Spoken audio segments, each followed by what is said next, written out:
welcome. For those of you who haven't seen me before, my name is Sam and I'm a nutritional therapist, and on these videos I want to share some ideas that help women in the mid-years to get through that difficult period of perimenopause and go through to older age in good health and feeling the best they possibly can. And there are so many things that do occur during this time for women. It's quite wide and varied, and sometimes people don't realise that it's the hormone balance that's gone out that's causing, or could be relative to, the symptoms they're experiencing. And today I want to talk about one which isn't often discussed. People are generally a little embarrassed by this. I've got Molly and Luna in here, my dogs, so they might disturb us. But I think everybody's used to that by now. So yes, they experience symptoms that are often embarrassing, and this covers quite a wide range of things, but today I want to focus on our toilet problems. And yes, sorry, I am talking I'm talking toilets. A lot of women find that as their hormones diminish, as the estrogen drops, not only do they get those symptoms that one expects, like hot flushes and some mood swings, etc., but their bowel movements can change. And for many it could be constipation, it could be diarrhoea, it could be a mix of both, it could be bloating, and for some it can be sort of bowel incontinence as well, which is so rarely spoken about. And I think it's rarely spoken about because we don't like to admit that's happening. So I want to sort of address that today and help those of you who may be experiencing this, or may know someone who's wondering what on earth's going on, why are they losing control. So let's have a look at some of the things that might be impacting this. Now, of course, we know diet is key in pretty much everything, and if we're going to eat rubbish, we're not going to be really supporting our body very well. So junk food is high on this criteria of things to avoid. We can have an imbalance in our gut bacteria. This might be because we've taken antibiotics, it might be because we're on medication, it might be because we're not eating the right foods to feed the gut the right balance for the good bacteria to really flourish in our guts. And our gut bacteria really do look after us very nicely. If our diet's very high in sugar or fat, we can get a imbalance there. And to share some of my personal experience, I found that gluten, and this is going back 11 years, I came off gluten in part to help my clients. I realised I was asking some clients to come off gluten for a while so we could see whether that was relevant to some of their symptoms. And I thought I need to experience this myself to find out the difficulties attached to a gluten-free diet. And when I came off, initially I didn't notice any difference, and I wasn't looking for a difference. I assumed that, I was fine with gluten and all's well with the world. However, after about 5 or 6 weeks, I realised that I was no longer having a rather urgent morning rush to the toilet. I always thought that was relevant to my family history because my mother had had it and other family members had the same sort of balance, I suppose you could call it, the same practice. But I found that this was no longer happening. Now, in truth, I don't know whether it was really gluten, or whether it was wheat, or whether it was yeast, or whether it may have been butter on the bread. In truth, I don't know for certain. But I do know that when I gave up gluten, which was wheat-based products, that cleared up. Now, at the moment, what I haven't shared is I have been making a sourdough bread for the last few months with spelt, wholemeal spelt organic, to see if I can tolerate it. And I'm okay with it, as long as I don't overeat it. It's rather nice, it's got to be said. But I do still bloat. So that was something I've noticed. For me, I think now fat can have an impact. So this is, I say, don't be afraid of fat, but also don't overdo it. And for me, if I overdo it, then I will get a loose bowel. So there's many different things. Let's see what else. Yes, our moods. If we're stressed, that really impacts our whole system, not just the gut. But with our gut, it can down-regulate our digestion, because when we're stressed, we could be running away from that so-called saber-toothed tiger, and we don't have time to digest food. So let's put the energy into running and not digestion. So if we're constantly stressed or in some sort of heightened mood of some sort, anxiety, worry, even sadness, happiness doesn't tend to be quite so bad, thankfully, but we can get digestive issues as a result of how we're feeling, and we mustn't underestimate feelings. Our feelings are incredibly important and have a great impact on how our body functions. So, being aware of how you feel, I think, is a good place to start. Be aware of your body. What is your body telling you? And listen to it. And if your body gets upset after you've had a particular meal, it could be 72 hours after, so it's not always clear. So sometimes it could take 72 hours before we react to something. But if you do get regular upsets, of course, see your doctor, and that's the main sort of caveat. I'm not a doctor, I'm a nutritional therapist, just sharing information. So if you do have an issue, it's always worth seeing your doctor. You want to rule out several things that might be a potential. So what can we do about this? Well, one thing I've done recently, which has benefited me, I have changed round my main meal to the middle of the day and my smaller meal at the end of the day. And for those of you who've seen my videos before, you will know that it's because I haven't got enough time to really digest the big meal, have a bath, get to bed, to get enough sleep for my early start in the morning. So I've changed it around, and I've found that my bloating has diminished as a result of that. Bowel movements are probably a bit better. They've not been a problem of late, but I would say probably a bit better. But yes, I've definitely noticed less bloating, and that's because I'm eating a smaller meal in the evening. So you might want to have a go at changing the size of your meals and when you eat them.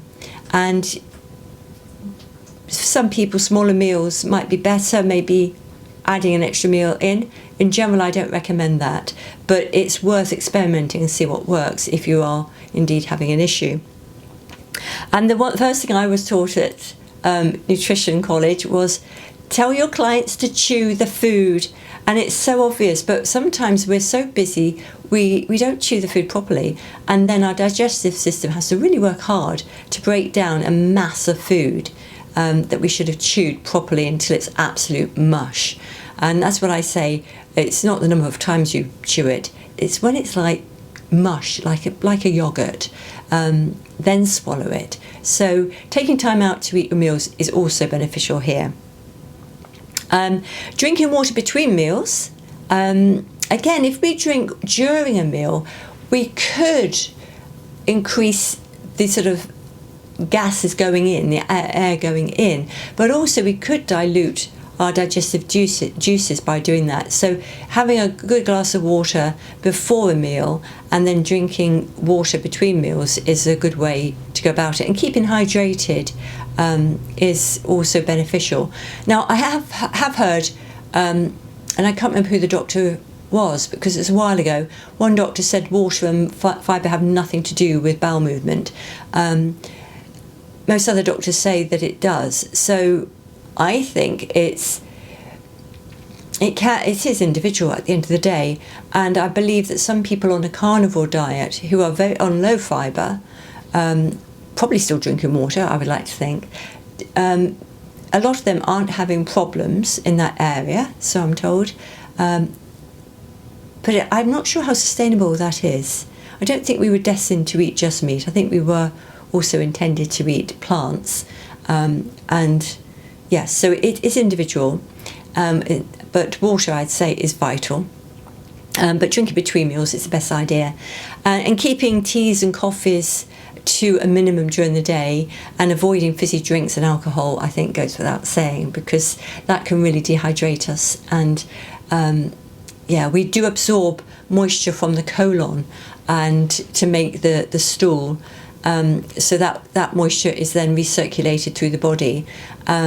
So we will take that back on board if we are dehydrated, and therefore the stool could be drier and harder. So there's a potential there that it might be harder to pass. So keeping well hydrated could be quite useful. Now, I just mentioned fibre. Of course, a wide range of vegetables is a great idea. Some raw, some cooked, and also including including greens and beans. So the green vegetables often are quite fibrous, like cabbages and things like kale, spinach. You find they're quite fibrous, and they're good ones, as well as some root vegetables. But also things like legumes, beans and lentils. The blue zones you've heard me speak about, they have about a cup of legumes per day. And from my personal experience, when I have legumes, I do have better bowel movements. So that's a personal thing for me. I'm sharing a lot of my personal toilet habits, aren't I? Who knew I was going to do that? I didn't. So things that might irritate, let's have a look at those. So we've talked about those that you really want to have a look at. So the vegetables and good fibre and some water. And then those you want to really perhaps avoid, things like high fat, that can really disrupt. You get floating stools, so they kind of be a bit frothy and floaty. So if you see that, then your fat intake is too high. Of course, avoid the seed oils we mentioned before, and any sort of processed fats. Natural fats, you still need to go moderate on those. Gluten I've mentioned already. Sugar I've mentioned in passing. Again, too much sugar can really disrupt all the body, so be very cautious. And dairy, yes, for some people dairy products can increase their sort of state of diarrhoea, and sometimes diarrhoea, I should mention, can be there because you're constipated. It could be an upset stomach, of course. So again, don't forget to see your doctor if you're getting constant constipation and constant diarrhoea over several days. You need to have a word with a professional medic.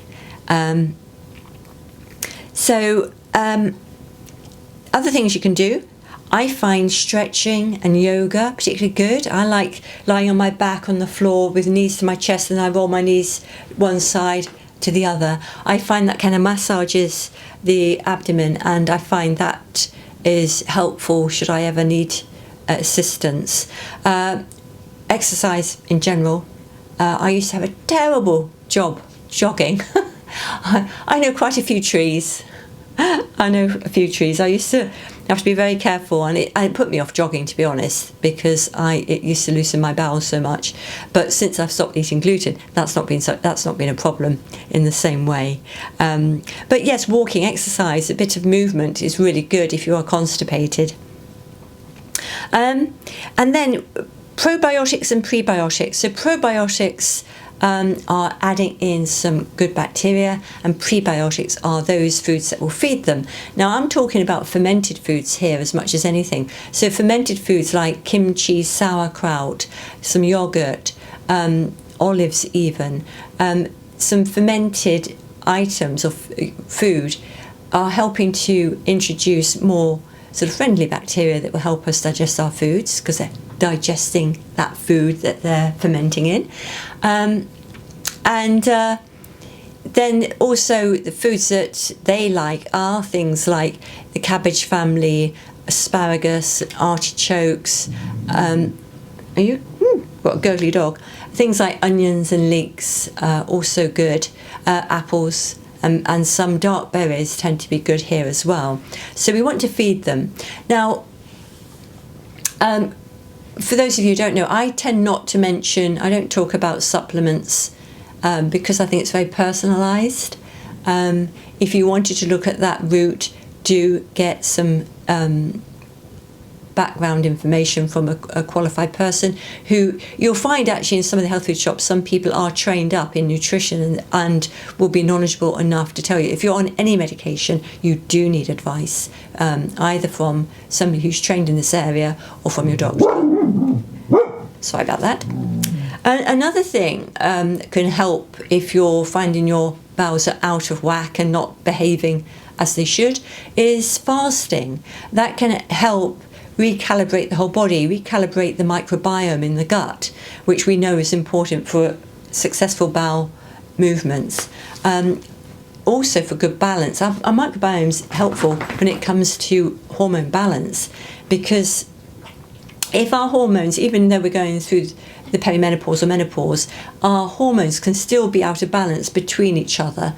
And that in its own right, if we're not excreting enough estrogen because we're constipated, that can go back in the body and cause some problems. So keeping good bowel movement is really important for the overall hormone balance as well. So I didn't make that clear at the beginning, which I should have done. So yeah, it is an important subject, and you don't want the discomfort or the anxiety of having to know where every single toilet is, not being able to go away from home for more than so much time, in fear of soiling yourself or being desperate, and eating it every time you bloat and look as though you're pregnant. This happens to a lot of people, and it's not a nice way to live. You want to be able to enjoy your food and not feel as though you're reacting every time you eat. Let's see, is there anything else? No, that is it. That is the information I have today. There are Dr. Barbara O'Neill, who's an Australian doctor, is very much into her, so really homeopathic, I suppose, natural medicines, probably a better way of saying it. She is a qualified doctor, and she likes doing or recommending castor oil compresses that you put over your bowel on the skin, and that can help. Now, I have rubbed castor oil on my tummy before. I haven't used a compress, and I have to admit I don't know whether it's helped or not, but that is something I haven't yet tried, but it's a straightforward thing to do, and probably worth trying. And she also recommends a particular blend of licorice, cascara, sagrada and buckthorn tea, which is available on her daughter's website. Not tried that either, but that intrigued me, so I thought I would mention that. And a tea that can help you would be a lovely way to go about this as well. So if you are suffering, I hope you don't suffer for too long. And please, if you are having continued problems with your bowel movements at this sort of mid-year's time, or any age actually, go and see your doctor and just have other things ticked off to make sure that they're not an issue. And when you get to 60, they do ask you to send them a sample, which really quite excites me, sending poo in the post. I've always thought, oh, poor postman. But yeah, you have to see the good side and funny side of things at times, or it's not necessarily a good side, but the funny side of things. And I hope this may have been a benefit to you, and I hope you'll join me again. If it has been a benefit, please share it with somebody you think may also get some good info out of this. Please like and subscribe if you would like to.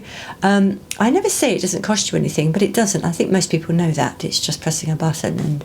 And I hope to see you again soon. Thank you very much for coming today. Bye-bye.